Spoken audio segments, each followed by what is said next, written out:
नमस्कार दोस्तों, स्वागत है आपका हमारे YouTube चैनल पर, जिस पर मैं आपको बताऊंगी कि किस तरह एक लौंग से प्रचंड वशीकरण किया जाए।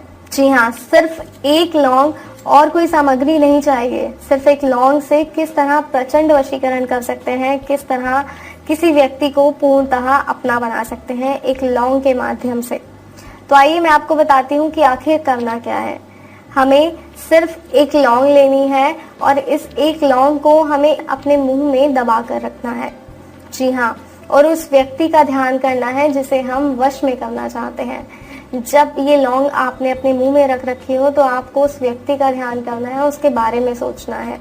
जी हाँ, आप उस व्यक्ति के बारे में सोचिए जब आप ये लौंग अपने मुंह में रखेंगे, और जब आप ये लौंग अपने मुंह से निकालेंगे वो व्यक्ति आपकी बोली बोलने लगेगा। जी हाँ, कुछ ऐसा ही असरदार वशीकरण है ये। जी हाँ, ये शक्तिशाली वशीकरण है। सिर्फ एक लौंग से प्रचंड वशीकरण है ये। तो इस विधि को अपनाइए और एक लौंग के माध्यम से किसी व्यक्ति को अपना बनाइए, किसी को इस हद तक अपना बनाइए कि वो आपके दूर जाने के नाम से ही कांप जाए।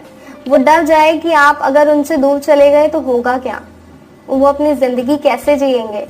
जी हाँ, इतना प्रचंड वशीकरण है ये। तो इसे करने से पहले ये जरूर सोच लीजिएगा कि आप उस व्यक्ति को वश में करना ही चाहते हैं, तभी इस विधि का प्रयोग कीजिएगा, तभी इस वशीकरण को अपनाइएगा। तो दोस्तों, किस तरह एक लौंग किसी व्यक्ति को वश में करने में सार्थक सिद्ध हो सकती है, ये बताया मैंने आपको। बताया कि किस तरह एक लौंग के माध्यम से आप सामने वाले व्यक्ति को वश में कर सकते हैं। लेकिन इन सब की भी एक शर्त होती है, इस वशीकरण की भी एक शर्त है। अगर इस शर्त को आप मानेंगे तभी ये वशीकरण सार्थक सिद्ध होगा। और वो शर्त ये है कि इसके बारे में आपको किसी को बताना नहीं है। एक लौंग आपको मुंह में रखनी है, लेकिन इसकी जानकारी किसी को नहीं होनी चाहिए। किसी को ये नहीं पता चलना चाहिए कि आपके मुंह में एक लौंग है, क्योंकि अगर इसकी जानकारी किसी को हो गई तो ये वशीकरण सार्थक नहीं होगा, मतलब ये वशीकरण काम ही नहीं करेगा।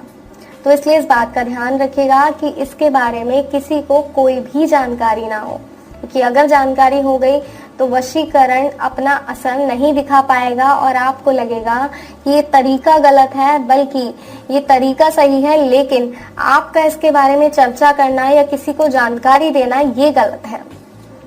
दर्शकों, वशीकरण अपना असर तभी दिखा पाता है जब इसके बारे में किसी से जिक्र ना किया जाए, इसके बारे में किसी से कोई बात ना की जाए, किसी को बताया ना जाए कि हम ऐसा कोई वशीकरण करना चाह रहे हैं या किसी व्यक्ति को अपने वश में करने की सोच रहे हैं। अगर आप ऐसा बता देंगे और उसके बाद ये वशीकरण करते हैं तो ये वशीकरण कभी भी सार्थक सिद्ध नहीं होंगे।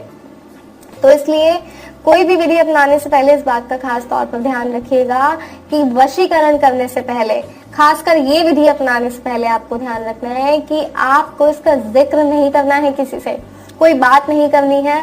बस अपने मन में ठान लीजिए, उस व्यक्ति का ध्यान कीजिए और वशीकरण हो गया।